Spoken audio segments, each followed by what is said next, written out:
Hi, everyone. Welcome into Primetime TV. I'm your host, Barbara Marville-Kelly, and I have the honor of having two wonderful gentlemen sitting right next to me here that I'm going to introduce. We have a great show lineup for you, so sit back, get your favorite beverage, be nice and comfy, because we're going to really dig into some good stuff today.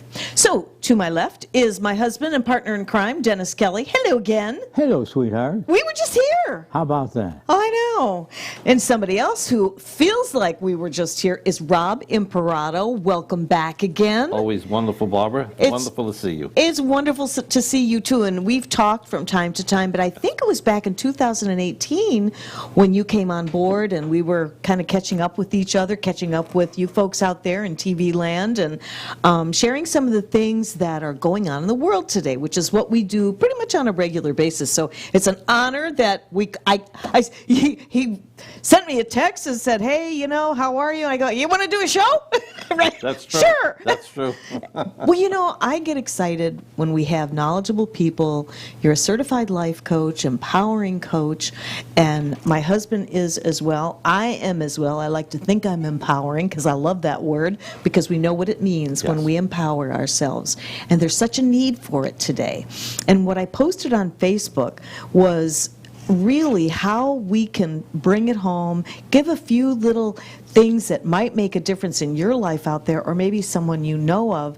We don't know it all because we're still evolving, right? Yes. I mean, Almost daily.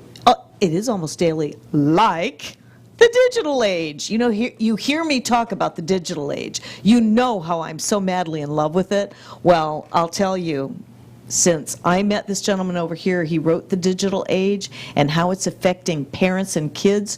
It drove it home for me because you were coming to our networking meetings, and we interviewed you on My Chamber TV. Yes, that's when we first met. With your book. Yes. And this just resonated with me because I'm thinking all the things that you wrote about. So we're going to be talking about that. If you feel like you're in a quandary about your kids, grandkids, even yourselves, with all the stuff that we have to really be on par with the digital age and keeping up with the technology and the stress that goes along with it. Right, Champ? Absolutely. Oh, my You're right on the head. Oh, my goodness. The printer, the computer, the this, the that. But it's the time that goes into all of this, and then what happens as it spills over from it. But Rob wrote the book, The Digital Age, and our show theme is really about heart, health, and home, people, passion, and purpose. And that's who we are here today, to simply share a few things with you and in hopes that it'll make a difference. So we're going to start getting in here. We were talking about transitioning times can hit us all at any age. And we've already been talking about this too as we add years to our life and what happens, you know, emotionally, mentally, and even physically for some who may have an accident, like I did a couple of years ago. I was laid up, who knew? And we just had a celebration of life for a friend of ours, 68, Joanne, and I know you're here with me right now. And you just never know, so it's really good to have a little bit of head start on how to handle these things. And my husband wrote the book, The 6 Steps of Fountain of Youth, if you're new tuning into the show today. And this is your Bible. This is sort of an old published book from 1996, but this is the Bible that we live by. And the 6 steps are basically what you put together that helped you win 6 world championships. Yeah, and the good part about it is it makes it possible for anybody that does not have a high amount of, how would you say it, hormones, good hormones in their body. In other words, they don't have the natural strength or speed or whatever. But with the book, you can take and it can actually level the playing field. Exactly. Because it gives you things that you can do to be able to supersede what your normal progress would be. And I'm glad that you said that, because we were all talking about, just before the show, how things in our lives and our childhood can affect us, correct? Yes. We were talking about the bullying factor, and we were talking about the not good enough feeling and how it shows up. And you were referring to a recent client, without giving any names, that it was amazing how things just kind of like you peeled back that onion. Yes, and it's amazing especially for an adult that's into their, latter part of their adulthood, to realize where this is coming from, what we're feeling. And we talked about it earlier. We talked about awareness and choice. But Yes. the awareness has to come first. If there's something that is not, you're not in alignment with yourself, or you're not feeling right, to really figure out what is bothering you, how you can move forward, and adapt as life continues. Exactly. And we were talking about that too, because when I was a kid growing up, I mean, I didn't have that positive reinforcement just from one of my parents, my dad, and that was the way it was kind of back then. You know what I mean? Yes. If I got A's and B's, they weren't good enough. If I got A's, that wasn't good enough. If I got double promoted, that still wasn't good enough. I'm going, what am I doing here, right? And you lived through that too, right? Absolutely. Come from a very dysfunctional family. Yeah. I had to work through a lot of things that entered into my being that I had to overcome to be successful, because I had such a bad paradigm about my life, hated myself, hated my work, hated my family. That takes its toll. And so you made choices to change, correct? Yeah, I looked in the mirror one day and said, I don't like you.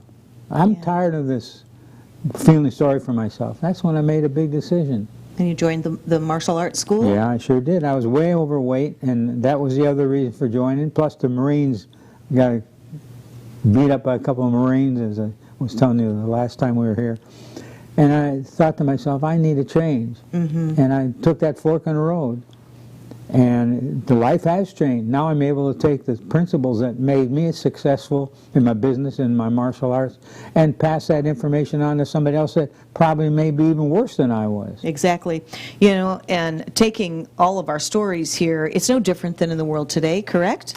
It's exasperatingly worse in certain aspects with the digital information and what we're inundated with. Let's talk about that a little bit, because I can go from 0 to 60, believe it or not, just knowing all this stuff and knowing all the stuff that I don't know. But I will say that I did hook up the Roku. It only took me 2 hours to do it. But we got it! Right on, we got the Roku going.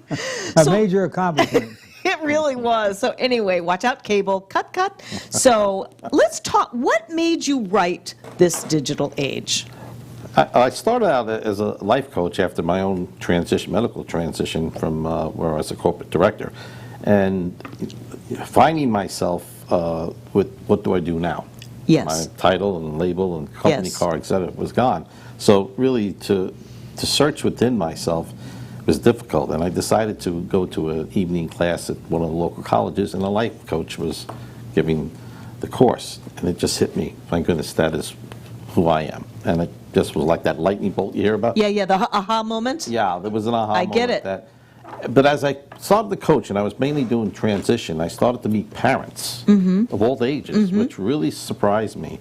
And this one gentleman who was probably in his 80s when I was doing a speaking engagement came up to me and asked me if he can talk to me right after I give a little presentation. I said, sure. He was supporting his 47-year-old son, giving him $3,600 a month at the time. This is quite a few years ago.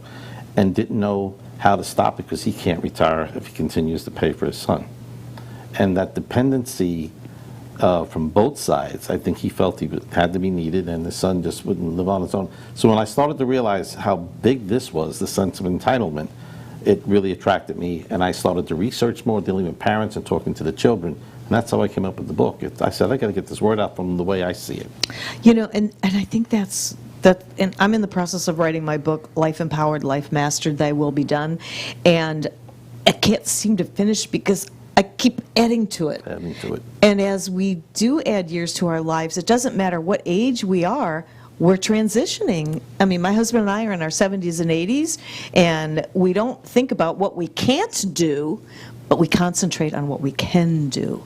And that's one of our big hit-home messages today for you if you're in those transitioning stages. And it doesn't have to necessarily be in the older crowd. It happens to younger as well that has to transition. I think that what Kelly brought up earlier about I don't like myself, that is so prominent in today's culture with the young people. But I don't think, as he did, they don't recognize what's bothering themselves. No. So they live that and they act out in different ways. But the common thread here is self-esteem. Yes. For many of them are fighting for it and they don't realize it. Yes. The lack of. And I know the last time we were talking about some of the millennials, and I think, if I recall correctly, you were working with one and were asking them why they don't want to have the physical contact with talking to people, and they do this. Mm-hmm. And if I remember, you said because they didn't want to be judged, and it Yeah. like blew me away. Yeah. It's just not. It's that prevalent. Yes, it's just not an innate skill that we were brought up with. Right. You had to talk, you had to meet. When you had your friends, you were communicating one-on-one. Yeah. Or on a telephone. Yeah, yeah. Which wasn't like we have it now. It was a family phone. You didn't get it all the time. So we were forced to really Yes. communicate. Yes. They're not. They don't have to display facial expressions. I think we talked about it last time, social emotional intelligence. Mm-hmm. That's something that's so greatly lacking that, thank goodness schools are starting to teach more of it to help them use these skills in life to get They're forward. teaching adulting classes. Yes. Did you know that? There's adulting classes. I'd like to go to one. I see what I mean, I think that's wonderful, but is it because of the digital age, do you think? Big part of it. Big part of it. Mm-hmm. Life is easier for them in many ways physically Mm-hmm. compared to what we did when we were children. Much easier. But it's much harder emotionally. Mm-hmm. They're not equipped with the emotions, and I'm not speaking about everybody. Certain ones that struggle more. Sure. They're not equipped emotionally to deal with it because they can't recognize what they're feeling. Right. They're feeling it, and they just don't even know how to express it. Mm-hmm. And I've noticed that in conversations with cashiers, let's say, for example, right? To even just be friendly on the other side there. Yes. It's some, not all, but some, you can tell that they're struggling. Uncomfortable? They're hi, how are you? Okay. I mean, it's, anyway, and it's not being judgmental or anything, but we're just trying to help how we can help the younger generations learn from us older generations that, my goodness, if you're like us, I mean, how many years does it take? You live through your 40s and 50s, and then you're looking back to see who you were all those years, right? Yes. Yes. Or we have someone like yourself that, please help me figure out who I am. I'm 50, I'm 60, or even 70 or more, and they still haven't figured that out. And when you peel it back, those aha moments come Yes, through. yes. I did that work. Yeah. And this is my life coach. And that's why I wanted to become a life coach. Who ever knew? And when I was working the overnights, boy, I was really discovering a lot for myself, working against my circadian rhythms and that self-discovery. And I'm going, well, but wait a minute. I was stupid all my life. This one voice saying I was stupid, the other voice saying, no, you're not, no, you're not. You're talking to 90 million people on TV. You're not stupid. And so I had to work through that. I had to work through that. And there's other people out there that just doesn't have a clue on what to do. At a younger age, I was in my mid-40s when I was really in some of that self-discovery stuff. And this one here, because he went through the same thing growing up, we had that... there was a match of enthusiasm for the same thing. And values. And values. Yes. Values, yeah. And that's something that I don't think there's enough teaching on to help them understand, especially talk about the young adults, about the values, what makes us do what we do, the reasons why. Mm-hmm. And that's a big help for them when they start to realize natural intelligence, why I do this so well, because this is my natural inclination, and then Yes. build on it. Yes. I'm glad you said that, because I look at it that way on being born with very special talents and treasures that God blessed me with. I believe that. And it was from reading scripture and just coming to that gift recognition, recognition. It's the awareness of finding that. And you did the same thing. I mean, when you were told by your coach you weren't any good, your parents told you, not your mom, but your stepdad told you weren't worth 2 cents, you were, I mean, at age 9, 10, 11, and then you had to get married. Yeah, 16. At age 16. Yeah. Divorced at 18 with 2 kids. Yeah, he told me he was Talk reading about a comic messed books. up life. Boy, I had it. And you could have allowed that to make you the victim. In Oh, life, absolutely. I did allow it at that time. until you decided you looked in the mirror. Yeah, well, it was basically my dance instructor told me inside of all of us is the world champion. And you believed that. She started brainwashing me with that, and you know what? I began to believe it. And you became a world champion. Yeah. And you set the tone by looking at your life as if it was a movie. Right? Yeah, that's what I did. And you called the shots. I went to every motivation seminar I could go to, read every book I could get my hands on to deal with that challenge, because I didn't want to end up my life like that. Mm-hmm. And it was like the tipping moment where I could have went either way. Mm-hmm. And I decided to go this way, which of course it's great because I can help a lot of people now. First I had to learn how to help myself. That's If right. you can't help yourself, you can't help somebody else. Yeah. They just have sympathy for you. They don't have empathy. No. And if they can't help you, they just either put you down or just walk away. Oh, yeah. I didn't have too many friends. Mm. Now I got so many friends I can't even count them. I know. And you were saying just before the show, too, people love a story. They do. They love a story because they can relate. And it doesn't even necessarily have to be a life coach or a professional that can give you an aha moment. But we were just saying, you could be anybody, a friend, a relative, just talking in normal conversation, and there might be a sentence that just resonates with another person, and it can change their life forever. Yes. Right? Yes. Just one little thing. Like you were saying with your client and what you said about the belief in the talk that they were getting from one person versus another. Yeah, the question was, why would that person's negative talk supersede the most important person in your life now, the positive talk? And it was a question, and it was something that brought an aha moment out to think about. Yeah. Yeah, and you go a little deeper on that. It's amazing when you have that time, you have the chance then to create the awareness and then make the choices. You said so well before. Yeah, it's really, creating that awareness. Yeah. And that's why we do these shows, is we may be redundant at times and talk about some of the same things, but we have new viewers all the time. And for those that have been following our shows, we like to just reinforce that, because, I mean, we follow my husband's book to the T because it's simple, it works, 6 steps in here, from health to wellness, and I mean, just eating properly, exercising. We were talking about it with John just before the show. He's all excited because he's going to the gym again, and he's feeling better, feeling great. And, you know, we do the very best we can to walk our talk, and bringing somebody like Rob in here, too, that can share some of the things on the digital age. You have, the chapters in here are very moving.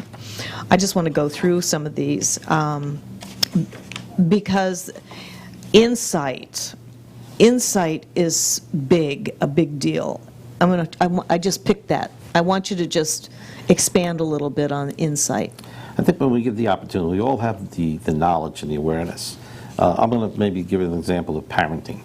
When we start out parenting, we utilize what we were taught by our parents, role models. Of course. Right? And in today's culture, that doesn't necessarily work the same way, as we said.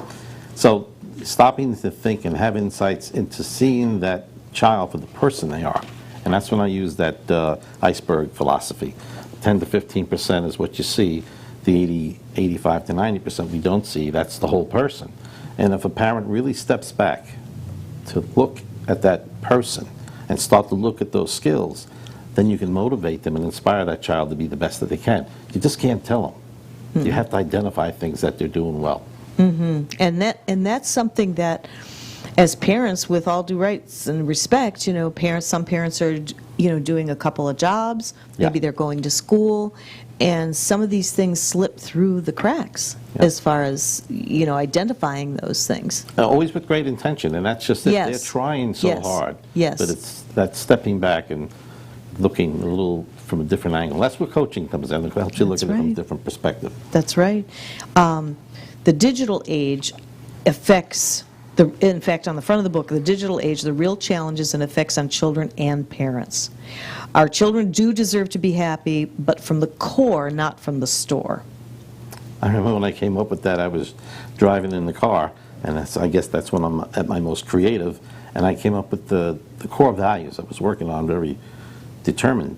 And then I said, Christmas time is coming, the store. And I realized I was part of that for my own children. The more I bought, the better it was. I know. You know? I know. So yeah, that is great as far as that goes, and the connection with the digital age with parents and kids. What have you found in writing this book with all your research?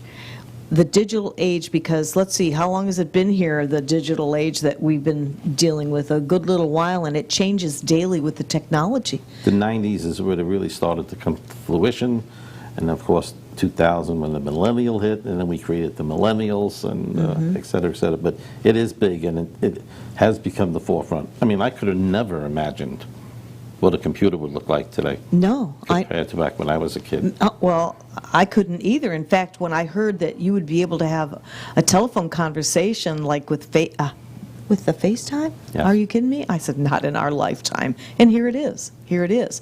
And it can be a detriment in many times. For me, I love doing FaceTime with my grandson, so I can't complain too much. That's the best part of the That digital is the age. best part of it. So what you're seeing with your clients and all, the parents and the children Yes. are both affected by this. I think we spoke earlier because we love to talk. And when I talk to you, things just roll out of my head, so I love the opportunity. But I do find this, we talk about low self-esteem, we look at the children. But for so many parents, when they're struggling so much and they don't have an answer, it affects who they are. They start to fill the role just as a young adult does, and I'm not a good parent. And then I'm not a good person. And it really has an effect. So the digital age has had major changes on parents, especially if they have the old way of parenting. Yeah, the old way of parenting, exactly, because it's like a whole new thing. Well, when my husband and I purchased our first computer, he wouldn't touch it. Would you? It was like a monster to me. I know.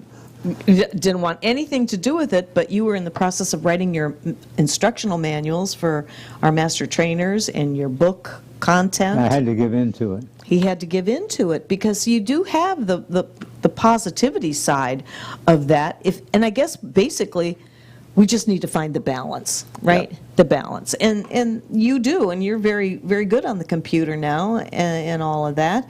And it helps you publish what we need. We've got things going right now that we'll be publishing, and I'm sure you do as well. Thanks to the computer, we can get it done a whole lot quicker than... Send it on its way. And send it on its way, better than it was many, many years ago.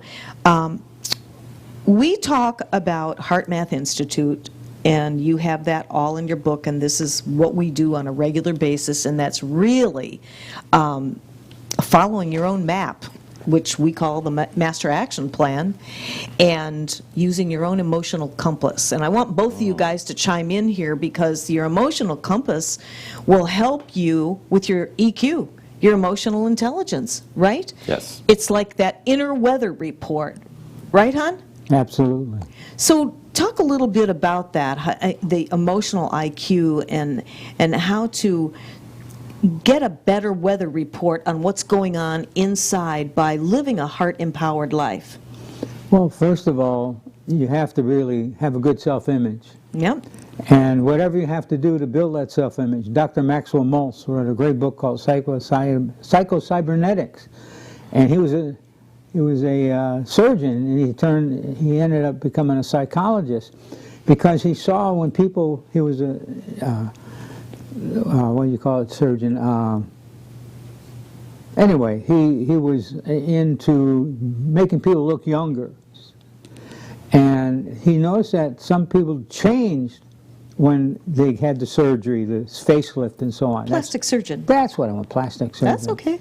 So what he did is he saw this, some people couldn't change even though they looked much better than they did before. They kept that same paradigm. Then he did a lot of research and found out that people's success depended upon their self-image. If you want to, and their performance depended upon their self-image. If you want to improve your performance, improve your self-image. Seems oversimplified, but it is really simple. It's just hard to do. Simple to understand, but hard to do. And it works. I mean, if you treat those things as a fountain of youth, so to speak, mentally, emotionally, and physically, then you're on the right track. But you're not suggesting people go out and get plastic surgery, because that's not the end-all be-all, right? No, I'm not suggesting that at all, because that's, as Dr. Maxwell Maltz said, that really takes its place in a sense where people feel sorry for themselves. And so what you have to do is stop playing pity, poor me. Look at, we have the human being is a wonderful human being, is so fantastic as far as what we can do. There's no limit to what we can do, and we have this unlimited power and potential. I like to take the name unlimited talent to take the name to where you have so much talent, so much power. Change the word supplement to change the word to power, and then using that power intelligently makes a big difference. And okay, so I didn't think I had any power way back in the day. I had to really dig deep and find what my power was. And it took a lot of studying and making sense, and working with my husband as a life coach too, and using the empowerment tools such as Heart Math Institute, because we've talked to you about the exercise, and really centering and going to that center using our emotional compass, and putting things behind us that is not going to serve us for our highest good when coming to managing our emotions. And that is the biggest lesson that I ever learned, was learning how to manage my emotions. Because there's so much out there in the world today, so many things to aggravate you, right? And the biggest thing that I had to learn, we all did, is how to manage stress. And this book right here, the Freeze Frame 1-Minute Stress Management, made a major difference, because it changes your cells. Once you do that 1-minute exercise, it changes your cells. It puts you in control of yourself. A higher frequency. We all have a frequency level. The key is, do you want your frequency in the positive frequency level or in the negative? Because whatever happens with this frequency depends upon what type of frequency it is. You drink from poise or drink from poison. We did a thing on that. Yeah, and so it's the choice that you have. Everything's choices. And the problem is people take the wrong choice, make the wrong choice, because they don't investigate whatever it is they're trying to work and accomplishment. They don't have confidence in themselves, so whatever ideas they had, it's hard for them to follow through, because that just does, everything I do turns to you-know-what. That's what Rob was just saying a few minutes ago. Right. Where they can't identify what's going on. And if they get all this mind chatter and going to the belief system, you begin to believe that. You do, and it creates the actions. And it's a cycle, and it keeps going on. You become a teenager, it's still there, those voices are there, you get into your 20s, your 30s, and unless somebody pulls the brakes on, you just keep on keeping on with that. That's so true, and you really, I love what Kelly said about self-image, and one of the tools I use that's very basic is, how do you wish to appear? So especially if they're going into something, or say a job interview. How do you wish to appear in that job interview? Well, I want to appear confident. I want to appear like I have everything together. How do we accomplish that? And it's being in touch with yourself. When you're most confident is when you know yourself, as Kelly was saying. When you know yourself best and you create that image, that's when you're confident. But if you're going in there just trying to show, that gets seen through. Absolutely. I am so glad that you said that, because when you do have that self-confidence, which I feel comes from within, and going back to the plastic surgeon story, you can have all the plastic surgery you want, Yes. but the beauty, the real self-image, in my opinion, comes from within. Because if you live a heart-centered life, you're living in the frequency level of love. That's what we learn. That's what the exercise is. We go to a love place in our life in that that 1 minute, and you can change your frequency level. It's so amazing, and it's been backed by science and backed by medical documentation with Heart Math Institute. So it just makes sense, you know? It just makes sense. Now, you've been coaching now, did you say 11 years, 11 right? years, yeah. What would you say you had one of your most difficult challenges, without, giving anybody away? What would be one of them? When I started to really coach the children, because that's what led to the book, starting to realize the damage that is being incurred. Speaking to the young adults, especially they would be honest with me, how much time do you spend on your electronic devices? And they'll tell you I'm up to 2 or 3 o'clock in the morning when the parent don't even know it, and they're on there 20, 25 hours a week. It so diminishes so much of their potential talent.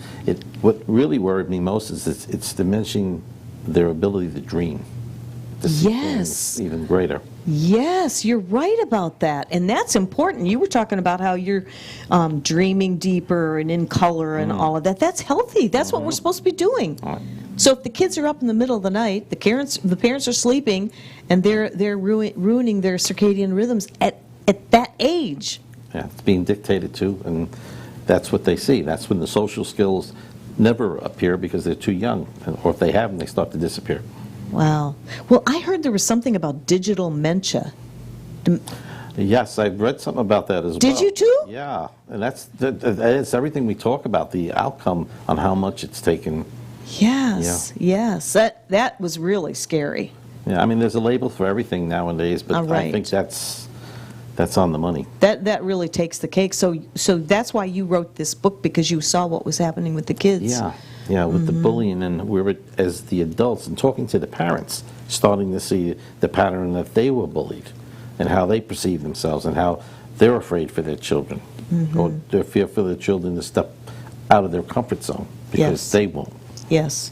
So it was the kids. But all good intention too. I'm not No, criticizing. I know, and we as parents, I mean, we do what we think we should be doing with our kids. You Yes. know, love them, feed them, have shelter for them, make sure they get to school and have their lunches or lunch money and all of that. But also spending time with them. You know, I'm not a new grandparent anymore. Kind of old now, 6 years. But I am very proud to say that my son and my daughter-in-law do monitor my grandson's time on that computer. And it can be a reward where if he's, has his homework done, he's teaching priorities. Yeah. Do you feel in your profession that maybe that might be lacking a little bit as far as when kids start to go off this trail, that they haven't been disciplined in a way so that they can do the right thing for themselves at an early age? I think they're using the word perfectly, discipline. It's not so much discipline as far as punishment, but discipline their lives for what they want. I do work study groups with the children out of this after-school program. And they're there when I asked them, why are you here? I went around the table, there was like 10 of them in this particular group. All of them were synonymous. My mother, maybe my father, the ones that live with their grandpa, they were made to come there. Well, after 6 weeks working with them, we really changed the mindset, or helped them change the mindset, that this is part of your education. This is your responsibility for your future. And just that change, they started to be more participating in the studies and doing their homework more regularly. Of course, then we covered time management with them because, as we know, they can get lost on the online things. Yeah, exactly. So, in other words, you changed their perception. Yes, for themselves. Yeah. You know, as Kelly said, it's about them, understanding them. What do we look for in the future? Yeah. So, by changing their perception, and what was that age group? That age group was a young one. It was between 10 and 13. Oh, so they're at that age. Yes, very moldable. You still have a chance to really, not that the older ones aren't, but they're really grasping for knowledge in their own way. And for them to find out their strengths, and that's the way, my favorite saying is, I never seen myself that way, Coach Rob. And it's a wonderful feeling when you accomplish that. Oh, absolutely. Well, like you say, they're still moldable. Yes. And you're able to bring that awareness Yes. to them. That's what we're talking about. So Yes. then they can make those choices. Yes. Absolutely. So let's talk about core values. Are you noticing that that's being affected with the this and the that? But I think on a positive note that there is more awareness now in the schools, the social emotional intelligence, they're starting to teach more about, there's more of an understanding. I didn't know what those were. I'd never heard that when I was growing up, core values. No, I didn't either. You know, I was told values. But we were taught them. Right. We knew them. We learned them, Yes. right? Yes. So for them, for now that they understand more, it's why we do it. I can tell now why I became a coach. My core values line up with that. Yeah, exactly. Connection. Exactly. Right. And wanting to help and give back Yes. and make a difference. Yes. Purpose. So, yeah, it was written. Yes. And for me. Yep. Passion, people, purpose. Yes. Passion, people, purpose. Discipline. I'm going to switch over to this disciplinarian because I'll tell you what, talk about discipline. Awesome. You have the discipline like I've never, ever seen before. And I would guess that discipline in the martial arts was what helped you in winning 6 world titles, doing that discipline. Yeah, in fact, that's a very important part of the program. If you don't discipline yourself, you can't teach somebody else to discipline themselves. It goes back to that thing. In other words, the quality of life that you can live needs to be presented with discipline, because if you don't, for example, somebody is going to run a marathon and they're training to run a marathon. They wake up in the morning to go run and it's raining out. They say, well, I'll wait till tomorrow to go run. Somebody that's really disciplined will say, okay, it's raining out, I'll get my raincoat and then I'll run. Yeah. So there's the difference between interest and dedicated. In other words, Deepak Chopra calls it the bliss, living in the bliss, where you are in complete control of your emotions. You're able to take whatever emotion needed to be able to get whatever you want to accomplish. Like there's a great book written by Anna Weiss called The High Performance Mind. In her book, The High Performance Mind is one that at will can reach that state of consciousness as most beneficial and desirable for any given circumstance. Any But given. Think of this. How can you put a price tag on somebody that can handle every single emotion, picking the right emotion for the situation? Somebody could do that. Their price, as far as their value to whoever they're working for or working with or their own world, is multiplied tenfold just by having it. Because most people, the problem is we all have that unlimited potential, which I like to change the word to power. But why do people give up their power? Why do they give up their power? Because they don't believe they have it. See, going back to the belief You've got to get them to believe system. they have it inside of all of us. I always like to kid everybody and say, you were the fastest swimmer before you were born. I know. I love that story. Yeah, you were born a champion. You were the fastest Sparatoman that made it to the egg. That made it through. You just triggered a quick little memory from one of the shows that we did where I had, every now and again, we'll get someone that is scared to come on the air, right? And this one little gal, she's a real estate agent, professional, and she came on the show, or just before the show, I mean, she was like a nervous wreck, and I said, look, you were born a champion. You were born into greatness, and I just want you to take a few deep breaths and come out here and watch what happens. Well, she nailed it. She went right in here, and whipped that passion out for what she did. And it was just absolutely amazing. And you know, the segments go by real quick, as you know, for the chamber show. And she was just so thrilled that she got through that. She was wringing her hands a little bit there for a minute, but afterwards, it was just, it was like it turned on just like that, because she was doing her passion. She was tapping into that passion. She was tapping into the purpose for you. Passion, people, purpose. And so that's why I always like to talk about the discipline. It's not so much, it's not like discipline, you didn't do this right, you get a punishment, like you were saying earlier. But it's the discipline in your daily living and sticking with it, right? Right. Well, some of the challenges also, people, the challenge is that they don't set the bar high enough, and Thank they try you. to take and get success with the least course of resistance. It doesn't work that way. You got to really get emotional. Nothing great can ever be accomplished without emotion. Thank you. That's You've got to so have true. passion. I'm talking about passion, emotional passion, because that's what really gets everything to fall in order. Just like Dennis Waitley, a very famous seminar author, he did a lot of work with Olympic athletes. He said, when we set a goal and we get passionate about it, 18 to 20 billion brain cells start activating and vibrating at an unusual rate. There's a part of the brain that takes over then, and it's almost impossible to fail. I believe that. I truly believe that. And it's been proven through a Heart Math Institute just by changing your frequency, the way you think. I know that sounds kind of wackadoodle or whatever, but it's true. Everybody's talking about frequency because that's what we are. Right. Well, part of the challenge is the school teacher expects the students to be perfect. The students expect the school teacher to be perfect. The priest expects the congregation to be perfect. The congregation expects the priest to be Perfect. And it's this driving for perfection that drives people nuts. It's striving for perfection. Perfection can be a goal, but it's not, in other words, it's the direction that Right. gives you the benefits rather than the goal. Right. And I think that's how, when I was growing up, I guess I thought I needed to be a perfect child. And like you're saying, perfection is only a direction. You can set it as a goal, but nobody's perfect. We're not perfect. We're still learning, right? Yes, absolutely. It's a daily learning curve for being a better person, being a better spouse, being a better teacher, coach, whatever it is. We're always learning. And just when we think we might have a handle on everything, then we're thrown a curve. Then we're thrown a curve. And those curves that we've noticed has come later on in life. We have less than 15 minutes, so I'm going to go into this last little segue here when we were talking just before the show about transitions. Yes. I don't like these transitions. I don't like these transitions. I just want to go, wah!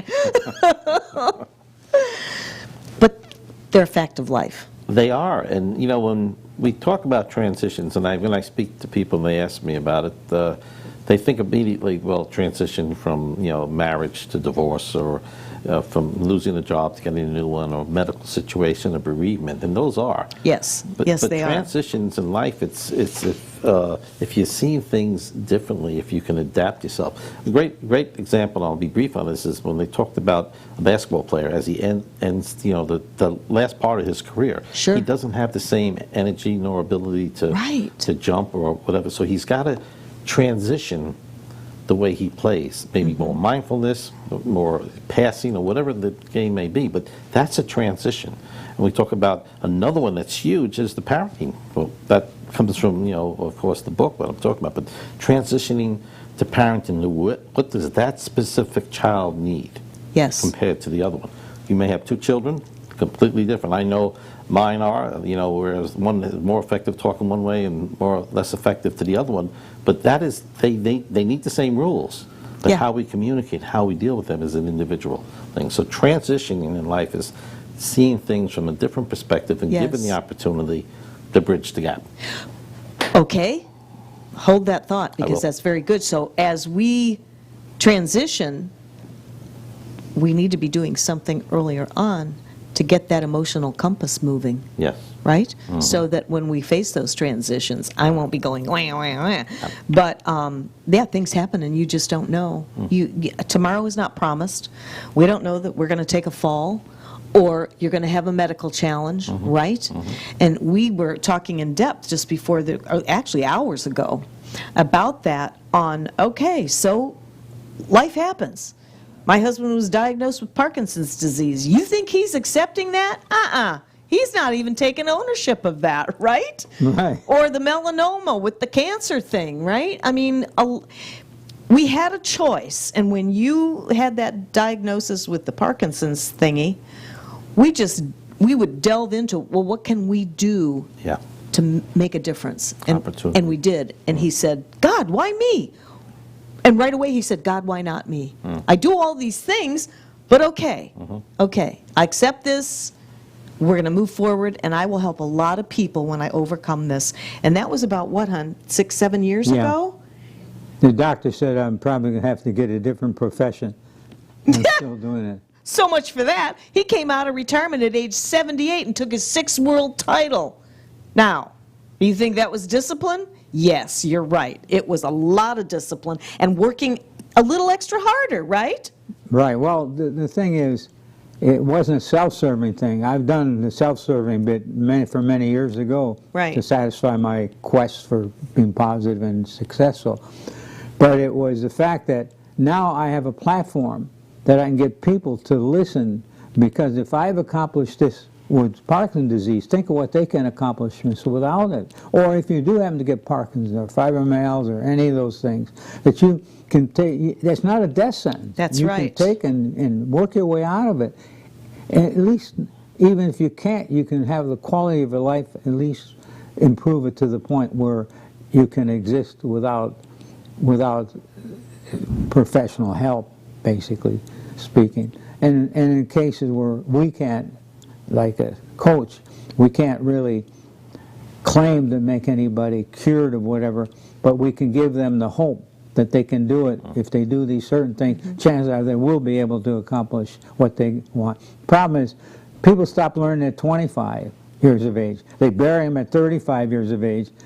I mean, they don't bury them to 40 years later. In other words, at 25 years of age, people stop learning. However, the key thing is when they stop learning, then they die in as far as the death of being able to feel successful, and then we just don't bear them to 40 years later. So that's so sad, because we have so much potential and so many different books and tapes and motivation seminars you can go to. And I always say, if you want to be a leader, be a reader. If you're not a reader, the chance of being a leader is very slim.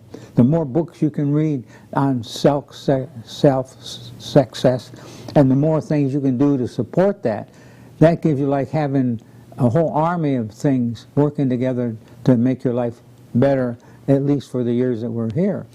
You know, there is so much truth to what you just said, and over the years, as I look back, doing all this learning about transitions and how do we do this, I have found myself, as you and my husband have found us, in a position to where we can help others. And that's it. We've researched the researchers, we've done the homework, and we're living it. And like you said, you know, you get diagnosed with something, and, you know, it's not necessarily a death sentence. And I, right now, am in a position with losing friends to misdiagnosis. We talked about that. And several friends that have been recently diagnosed with breast cancer, and I'm right there with them. We need more people like Rob. That's right. That's the key. That's we right. don't have enough people like that. There's so much opportunity Yes. to help people. And we, like I say, there's a shortage of people like Rob. Absolutely. That's why we're honored. I want to do a series. I want you back every month. I would love it, especially with the energy with yourself and Kelly. Well, you know, it's been a transition for us, but like you were saying, using the athlete, and where they have to adjust to the conditions where they're at. Yes. And that's exactly what Exactly what he did. That's Yes. exactly what he did. Exactly what he did. And would he like to get back in the ring this July at the U.S. Open? You better bet he would. He'd love it. Not that we need another trophy in the trophy room, but to show the power that comes with human synergy when you never give up and when you hold on to the way you have handled yourself with discipline over time. I mean, if you were to see how he gets his vitamin supplements and he takes them right when he's supposed to throughout the day, he goes to the gym every day, he gets on the rebounder, that mini trampoline every day to work on his cardio, he does his meditation, he does his light and sound machine. I mean, he's like almost like a robot to some degree. I don't really mean that because he's got such heart. But it's true. It really comes down to the discipline, and then you, too, will be helping people. You know, we were talking about this. Everybody loves a story. Yes. And everybody has a story. Some way you have your story, whether you want to share it or not. But it's how we share these stories by not coming across like we know everything there is to know about everything, because we don't. We know a lot about a lot, but we're always, all three of us are researching, Yes. right? So we can learn more and get that aha moment. And when it rings our bell, we go, aha, I need to share this with someone, right? Absolutely. That moment is what gives us the opportunity, and as Dennis said so eloquently, hope. Hope, absolutely. And that's what we need. And believe me, when we were going through this crazy thing with the Parkinson's, who knew? Yeah. I mean, my husband received 9 grants from the Parkinson's Foundation here in this area to teach Parkinson's patients. Are you kidding me? I watched, and we're not making any claims to diagnose or cure anything like that. Just I want to set that tone. In the next 6 minutes here, I just want to share, I watched you when I came to class, and I watched over a year's time, at the end of a year, you couldn't tell the caregivers or the Parkinson's patients. And I watched many Parkinson's patients get up and out of their walkers and out of their wheelchairs in that time. And he received more grants, and then they stopped doing the fundraisers for the grants and all, and was teaching balance through Tai Chi and Qigong, proper breathing from HeartMath Institute, the 1-minute stress management. And I mean, caregivers, they need that too. As we know, caregivers need that too. So with the discipline and being able to really adjust our emotional compass, it's not a hard thing to do. It just takes the discipline of doing it on a regular basis. And the value behind it. With the value behind it and the validation behind it too. So we have under 5 minutes. What do you want to wrap up with? Give us some of your hot points. As myself, and with Dennis's story, it's wonderful to hear that. And that story is wonderful. Thank you. He's a hero in my eyes because of what he's yes. accomplished and continues to do. Yes. You know, for me, it's in my own transition when I had to really sit down and think about, especially filling out the forms for my company, what I could no longer do. It was a list of things that I could no longer do after my medical situation. And that was very sobering. But then I was able to take this, the passion and purpose of the coaching, and those became so unimportant to a degree to what I still could do. Yes. And I think that's the hope that I had, and that's the hope I would give to anybody that I work with. See, and you're a walking example of your own story. Yeah, I learned from it. You learned from Yeah. it, absolutely. One of the first things that I learned when I became certified as a life coach was do what you can do. Teach others. Do what you can do. And don't concentrate on what you can't do, because there's so much you can do.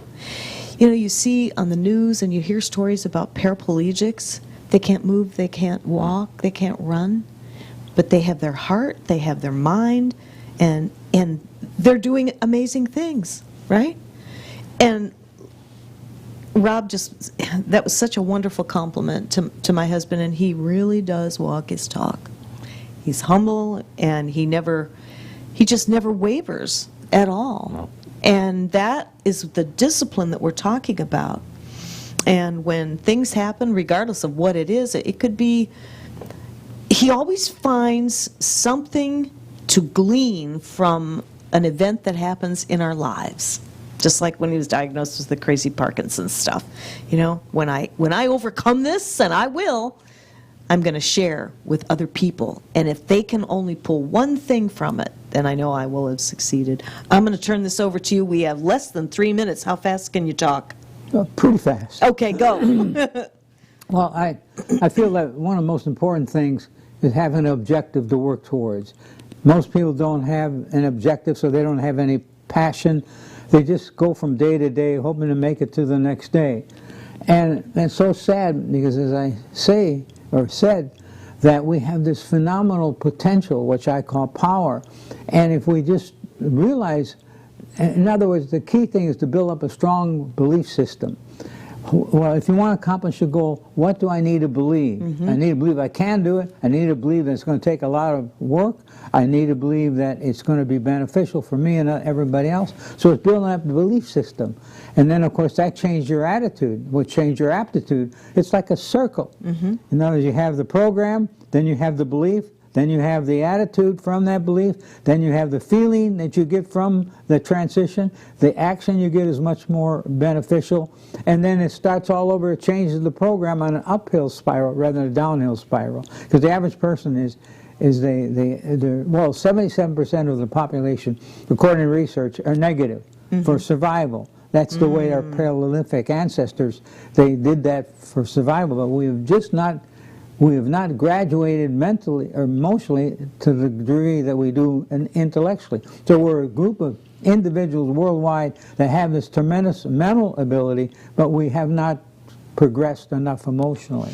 And something that you always say about Deepak Chopra, I'm sure many of you have heard of Deepak, where he says people grow old because they see other people growing old, and they get into the mindset of premarital cognitive commitment. People see other people growing old at that age, and they feel they should be growing old. So they think themselves right into growing old. Yes, exactly. I mean, it's really crazy. It is crazy. Look at Herb Gross. He's, 75, I think now? He's our Rock Till You Drop band guy. He still has he put his band back together after 40 years, and he's still out there rocking, and his theme is Rock Till You Drop. And you know what? There's a lot of truth to that. So in these last few minutes, or seconds, I should say, I want to thank you, and thank you, Rob. We're going to do this again, and I want to thank you for joining us today. So go out and find your passion. And think about what your passion could be, because it just might light your fire today. God bless. Thanks for joining us. We'll see you next time.